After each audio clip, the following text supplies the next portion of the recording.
Hi guys! Sabi nga ni Paring Hype, another watch, another day. So yun, mag-unboxing tayo ngayon. So kung hindi nyo natatanong, kahapon nasa Green Hills kami. So kasama ko yung asawa ko.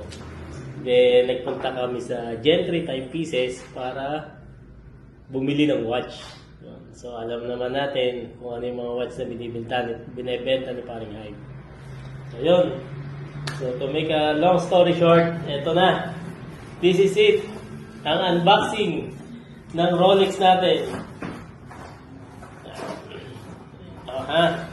Unboxing.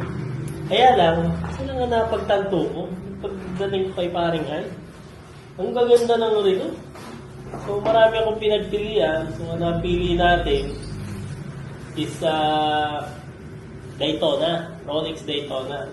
So dalawa yung pinagpilian ko. Yung isa, Rolex Jackmaster at saka itong Rolex Daytona. Pagdating ko doon, ang gaganda ng relo. Kaya lang Paring Hype, bakit sobrang laki naman ng relo mo? What? Relo mo, hindi ko expected na ganito siya kalaki. Sobrang laki. Paano ko ito isusuot ngayon? Rolex Daytona wall flat.